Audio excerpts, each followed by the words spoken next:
In Parashat Vaera, the promise of redemption emerges like dawn over the desert, initiating a collective spiritual journey.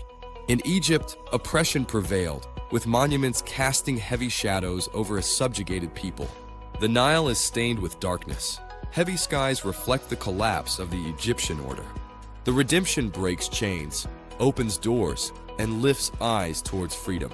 A people advances towards the horizon in radiant light, forging identity.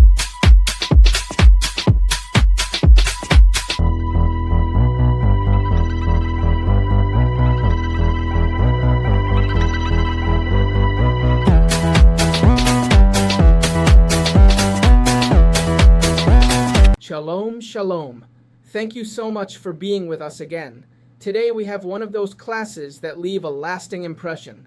Today we will talk about nothing less than redemption, and all within the framework of Parashat Vaera, the second portion of the book of Exodus, where miracles begin to happen.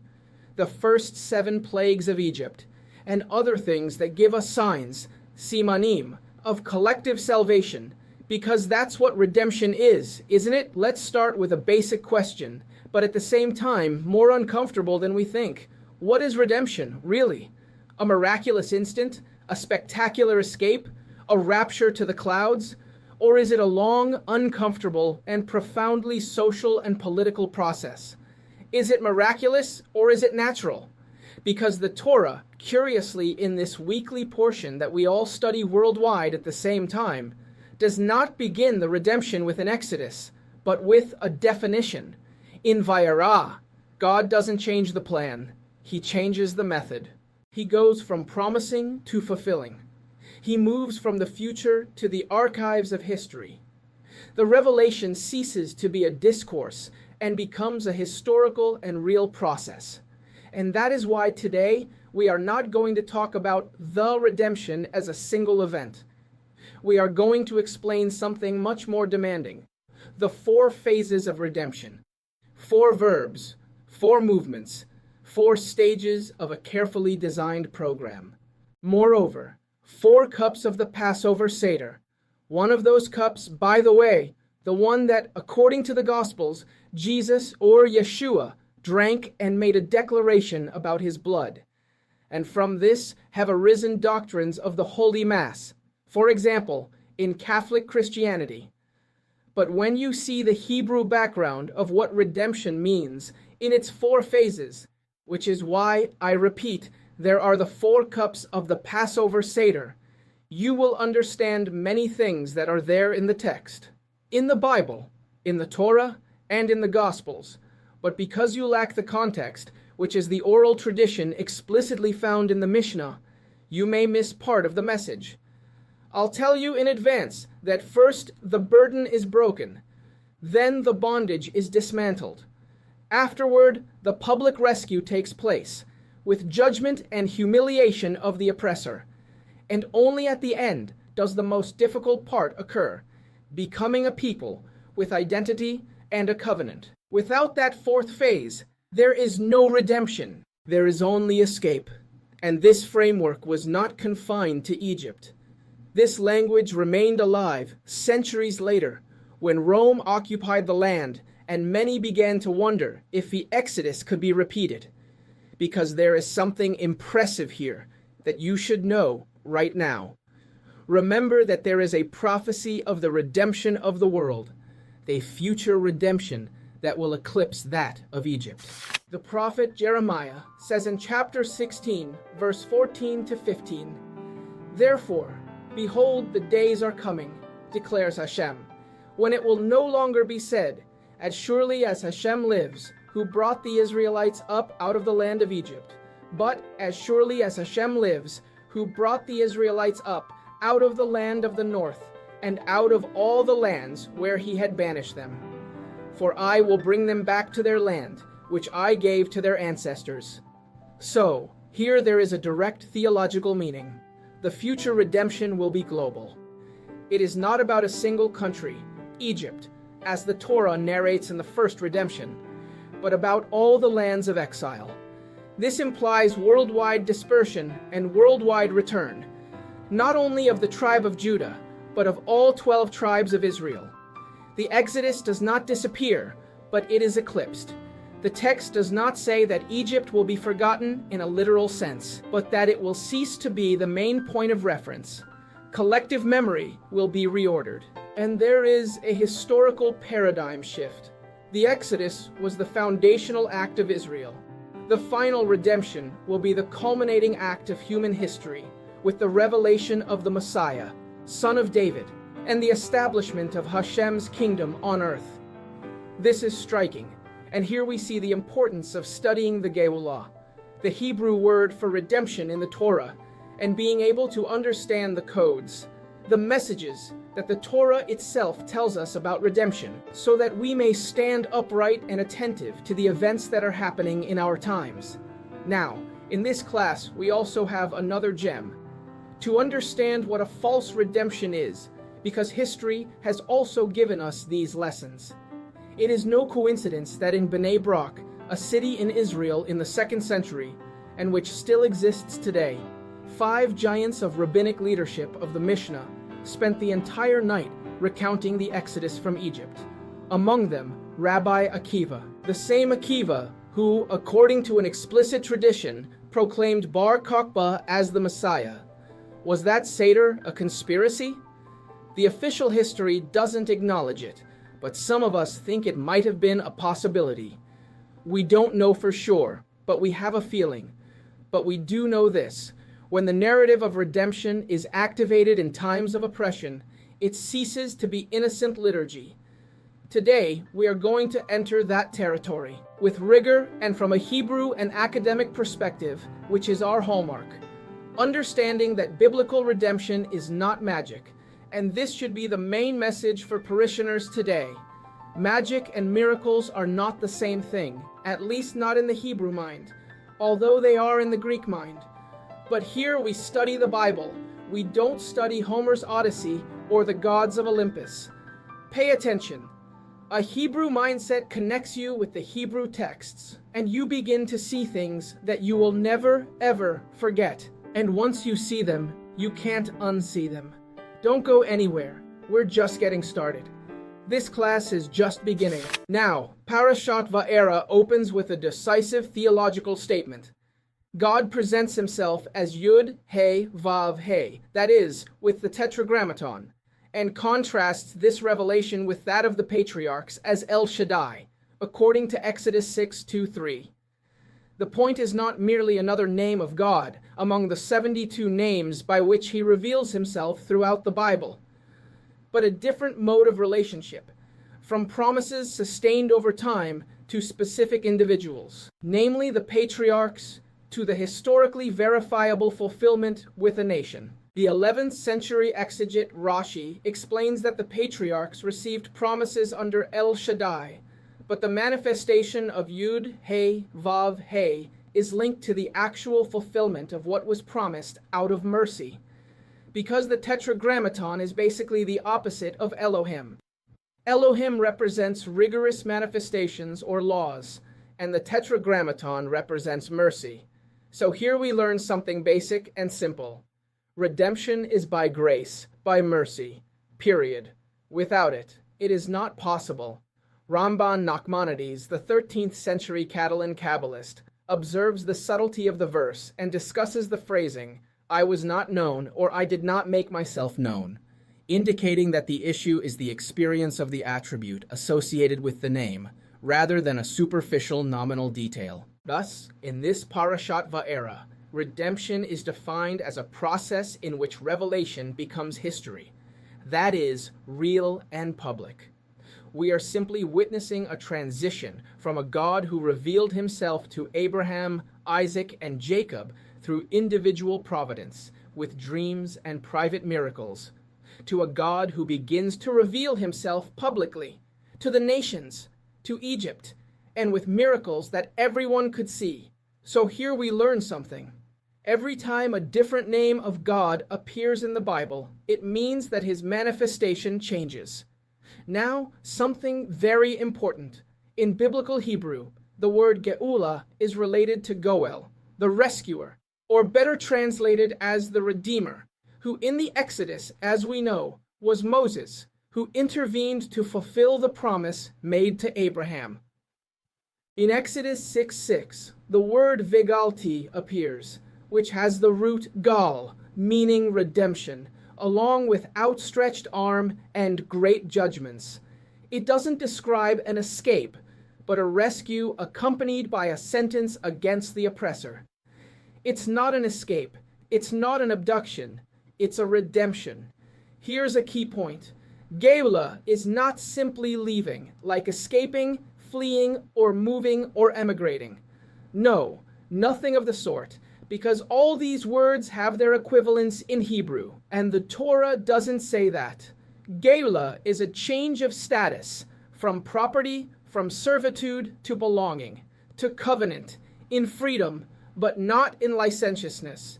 If you want to see it from a modern political perspective, something we already know is anachronistic with the biblical text. Geula is independence. So from all this, we conclude several things. Geula requires a redeemer, who is a prophet like Moses in the redemption from Egypt, and in the worldwide redemption, it will be the Messiah, as prophet and king, because his mission is greater. And Geula is not fleeing. It means independence with power and with miracles if necessary. Geula is a process, and that is precisely what we're going to delve into now. Now, why do we say that the redemption, Geula, has 4 phases? Because the Torah itself tells us so with the 4 expressions of redemption in Exodus chapter 6, verses 6 and 7. Let's read it. Therefore, say to the children of Israel, I am Hashem, here is the tetragrammaton, and I will bring you out from under the burdens of Egypt, and I will deliver you from their bondage, and I will redeem you with an outstretched arm and with great judgments, and I will take you for my people, and I will be your God. And you shall know that I am Hashem, your God, who brought you out from under the burdens of Egypt. Here are key observations without forced interpretations. The verb I will redeem translates vegaalti from the root gal, which is legal rescue, not escape. The expression outstretched arm and great judgments indicates sovereign intervention accompanied by a sentence against the oppressor. In fact, outstretched arm is considered by Talmudic and traditional Judaism as a Hebrewism that means through a prophet, and great judgments means miracles performed by that prophet. Verse 7 introduces the objective of the redemption, a change of status. From slaves to a people in a covenant relationship, I will take you for my people. Here we see the change from an individual covenant with the patriarchs to a national covenant with an entire people. And fourth, the knowledge of God, you shall know that I am Hashem, is not theoretical, but a real redemption, which everyone can see, with real events. The Torah formulates the redemption with 4 verbs. Vehotzeiti, I will bring them out. Vehitzalti, I will deliver them. Vegaalti, I will redeem them. And velakajti, I will take them as a people. The Midrash says it unambiguously. There are 4 redemptions here. I will bring them out. I will deliver them. I will redeem them, and I will take them.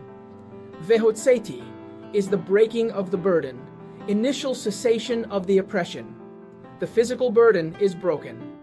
Because physical freedom is paramount, primary, as the Torah itself teaches us. Because this order is neither coincidence nor chance, it is a message. The medieval commentator Sforno specifies a step-by-step reading. From the beginning of the plagues, a cessation of slave labor begins. Immediate cessation of the yoke. Then, the second verb, vehitzalti, the end of servitude as a regime. It is not just relief, it is a break in operational control. Ramban Nachmanides comments that it means that the Egyptians will not dominate over Israel at all to impose tribute of labor on them. The third verb is vegaalti, rescue with judgment, humiliation of the oppressive system. This is redemption through the verb gaal. Here the public dimension enters, great judgments and outstretched arm as a defeat of Egyptian power. Ramban Nachmanides frames it as a judicial historical pressure until Egypt pays with the release of Israel. That is, redemption is justice. He who did wrong will pay, and he who did right will benefit. And finally, velakajti, the ultimate goal, national identity and covenant relationship. Note that the verb velakajti, to take, is not related to abduction or disappearances, but to making a people holy, the firstborn of the nations. Of course, all this with visible and public miracles. The fourth verb is not departure, but constitution. I will take you for myself as a people, and you will know that I am Hashem your God. Exodus 6:7. This point is crucial. The Geulah culminates when Israel ceases to be a slave mass and becomes a collective subject with identity and knowledge. After the four expressions, veheiveiti appears, I will bring them to the land. Exodus 6:8. Several traditions treat it as a fifth phase, not only liberation and covenant, but territorial historical culmination, land and settlement. This allows for a sober reading. The Geulah may be real, but not yet total. It can be implemented in stages and with deferred goals. Now we turn to halacha and the ritual memory of the Passover Seder, that is, the Jewish Passover. The four cups as the architecture of redemption, Geulah, according to the Jerusalem Talmud, Pesachim 10:1. The Yerushalmi discusses the origin of the four cups, and one of its central explanations is that they correspond to the four expressions of redemption in Vaera, precisely what we are studying now. That is to say, the Seder does not merely remember the Exodus as a flat historical fact. It reconstructs the process in four stages. In the Kabbalistic tradition popularized in Hasidic literature, it is stated that the Zohar links the four cups to the four letters of the divine name, Havaya, proposing that redemption follows a spiritual pattern of four descents and ascents. Textual framework. The four expressions of redemption. The first cup of Passover, vehotzeiti, will bring you out from under the burdens of Egypt. Phase of redemption. Initial separation. This is not yet freedom. It is the end of direct physical oppression. The weight of the burden ceases. The slave remains legally a slave, but is no longer physically oppressed. Cup, kiddush. It marks the beginning of the process, separation, kadosh, between what Egypt was and what Israel begins to become. The second cup, vehitzalti. I will deliver you from their bondage. Phase of redemption, breaking the slavery. Here forced labor ends. The slave no longer obeys the master, although he still does not belong to anyone. It is a negative freedom. You no longer serve, but you have not yet been taken. Cup, during the Maggid, the slavery is recounted because it has already been broken. It can be told from outside the yoke. The third cup, vegaalti. I will redeem you with an outstretched arm and with great judgments. Phase of redemption, legal and judicial redemption. This is redemption, Geulah, proper. It is not an escape. It is a rescue accompanied by judgment. Egypt is judged. Israel is claimed as the legitimate possession of God. Cup of redemption, Birkat Hamazon. This cup is taken after eating and is blessed after the Passover Seder meal. Redemption is manifested in stability, not in flight. It is the central cup of the Seder. The fourth cup, velakajti. I will take you to be my people, and I will be your God. Phase of redemption, change of status and covenant. Here, one is not only free, one belongs. Israel moves from liberated slaves to a people in covenant. This phase is consummated at Sinai, not in the physical departure from Egypt. Cup, Hallel. Praise for a relationship that has been established, not merely for a past liberation. Thus, Passover does not celebrate a flight, but a complete juridical theological process. Biblical redemption does not end with leaving Egypt, but with being taken as a people. Without the fourth cup, the first three remain incomplete, freedom without identity.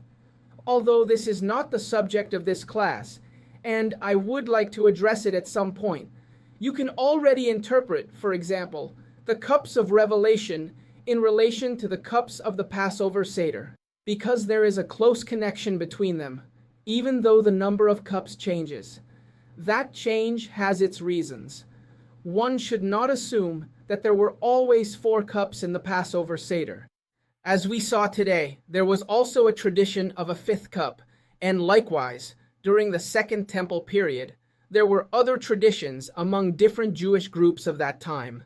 Now, returning to what we promised in the introduction, according to a serious textual, liturgical, and historical analysis, Jesus spoke of the 3rd cup of the Passover Seder, the cup of redemption, kos shel gewala, associated with vegaalti. This is not a devotional opinion. It is the only option coherent with the order of the 1st century Seder and with the texts of the Mishnah. The Last Supper described in the Synoptic Gospels is explicitly presented as a Passover meal. Matthew 26:17-29, Mark 14:12-25, and Luke 22:7-20. All of them presuppose a normative Seder with 4 cups, as established in Mishnah Pesakim 10, a tradition prior to the destruction of the temple. We must remember that in the days of Yeshua, the temple was still standing. Therefore, that Judaism was different from the Judaism that developed afterward. Luke is the most precise. Likewise the cup, after they had eaten, saying, "This cup is the new covenant in my blood." Luke 22:20. After they had eaten is the technical key. In the Seder, the 1st cup is before the meal, kiddush. The 2nd cup is before the meal, magid. The 3rd cup is drunk after eating, together with Birkat Hamazon. The 4th cup is with the final halal. Therefore, there is no possible liturgical ambiguity. The cup mentioned is the 3rd. When Yeshua says, "This cup is the new covenant in my blood," he is using technical language of redemption, not abstract symbolism. The Gospels also provide a very significant detail. The 4th cup is not completed. Both Matthew and Mark record a key phrase, "I will not drink again of the fruit of the vine until that day." Matthew 26:29, Mark 14:25. This implies that the 4th cup, Hallel, is postponed at the Last Supper. The Seder remains liturgically incomplete. In Judaism, not drinking the 4th cup means that redemption has not reached its final phase. Velakajti, I will take you to be my people.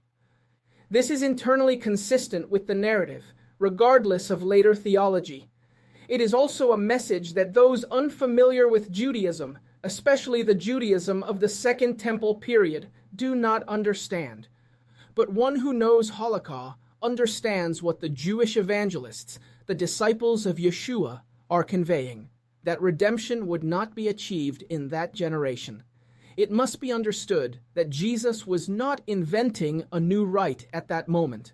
He was appropriating an existing cup of the Seder, investing that 3rd cup with a particular meaning within a recognizable Jewish structure.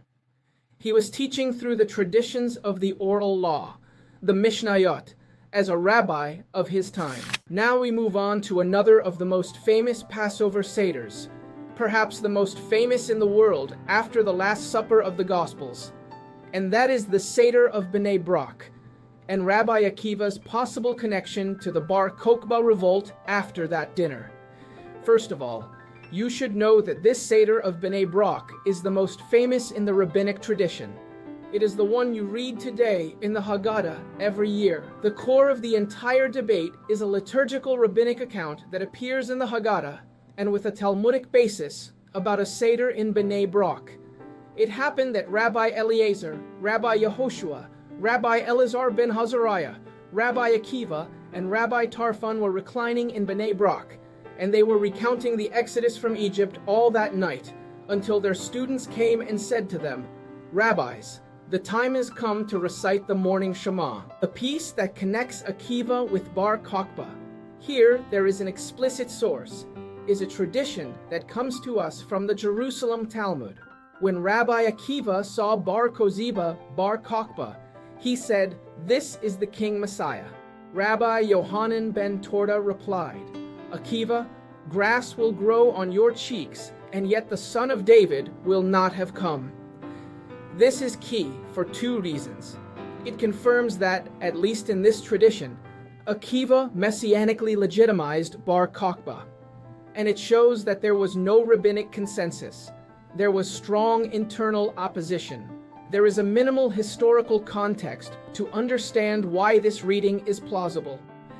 The Bar Kokhba revolt, years 132 to 135, arose in a climate of identity and religious conflict with Rome. Ancient sources discuss causes such as Aelia Capitolina, the Roman reconstruction/colonization of Jerusalem, and the introduction of Roman cults, presented by Cassius Dio as the trigger for a long and serious war, because the Jews rejected Gentile settlement and foreign cults. Circumcision. The Historia Augusta attributes the outbreak to a prohibition related to circumcision. Its reliability is debated by historians, but it is a piece of the puzzle. And the later Christian interpretation, Eusebius, places certain events, such as the Romanization of the city, as a consequence or reorganization following the war, and highlights the prohibition of Jewish presence in Jerusalem. Today we know that the Bar Kokhba revolt was a disaster, and that Akiva died as a martyr, asking forgiveness for his mistake of identifying a false Messiah, and that this almost completely annihilated the Jews and rabbis of that generation. And although this is a sad story, it is part of the longing for and study of redemption that we must undertake. That's all for today's lesson. Until the next video.